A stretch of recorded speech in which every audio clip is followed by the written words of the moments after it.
Assalomu alaykum va rahmatullohi barakatuh. و علیکم السلام و رحمت الله و برکاته. برادرجان یک سوال داشتم. پای 2 سال میشد که خواهرچم قضا کردگی در می روسیه ما زندگی میکنیم. شوهرش 10-12 سال پیش کشته شد در مسکو. باز همین 3 فرزندش من خودم یه زنی بیمار بگو میشه. 3 فرزندش ماده که چه خیلی میگن امونتی میگن چه خیلی میگن هم خیلی مانده که закони Россия қати опека оформит кардам. Ду писарша духтарчаш 18 сола буд. از آن Писарош از آن دادرتان аз хоҳарам ҳами авария шидан дар ҳами Россия қазо кард хоҳарчам 3 خواهر фарзандаш شما ҳо و شما ҳами گذشت فرزندش. خب ман худум бефарзанд.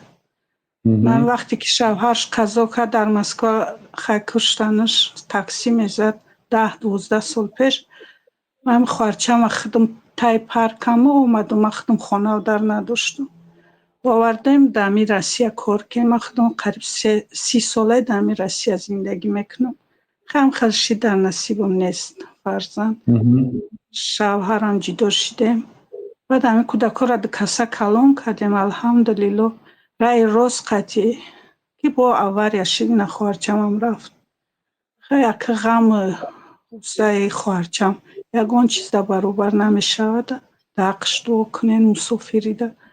Як намедонам ай тарафи шишаш ай кор монд шаҳид дар раи шаҳид ҳаст нест намедонам. Неки ҳозир ҳамин ҳаққам мехоҳам аз шумо пурсам додарҷон.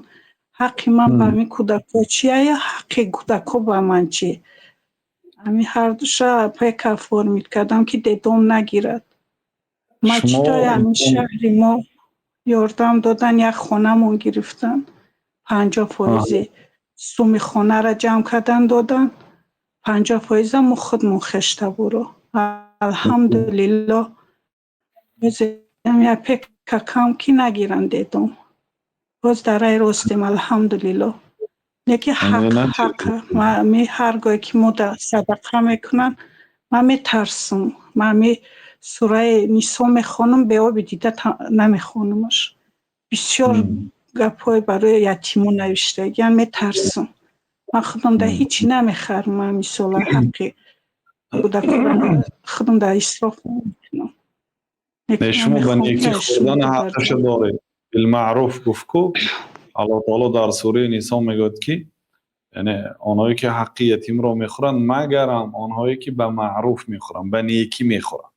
یعنی شما به این یتیم ها هم خاله میشید. الخاله بمنزلة الام. پیامبر صلی الله علیه و سلم میگه خاله به منزلت مادر است.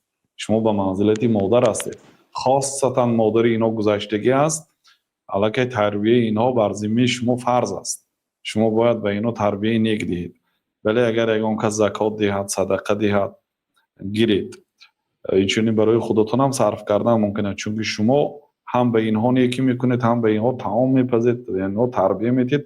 شما حق از مالی که برای یتیم داده شده است به معروف به نیکی خوردن حقش دارید. الله تعالی این صراحتا اجازت داده است. بله الله تعالی رحمت کند گذشتگانتون و برای شما به دردتان شفا دهد و برای تربیه این فرزندان یتیم برای شما توفیق بندگی دهد. الله تعالی دنیا آخرتون آباد کنه. میتونید کم کم از به قدر رساندگی به قدر معتدل از این مال یتیم ها استفاده برید. حق دارید شما. دادر جان بخشش حق این کودک‌ها در حق من چی میشه؟ مثال کلان شوند اینها شما مانند اینا هم مانند مادر هم مانند پدر هم مانند خاله شما باید احترام کنید. چون که شما اگر رفت و اینای تربیت نکردگی باشید هم حقی خالگی دارید. بر ضمن شما اینای کلام کردید تربیت کردید حقی مادری هم دارید. یعنی اینا باید شما احترام کنن دوست دارن خدمت شما را کنن. این واجب بر ذمه اونا میشه دلکه. بله امی خانه که ما در گرفتگین 50% مچی جمع کرد 50% خشت بار در آینده انشالله دخترچشش به شوهر میتیم این بچه کار ما حق دارم میام کلان شوم کودکو ما حق دارم شما در اینجا این خانه زندگی تا آخر عمرتون حق زندگی کردن دارید.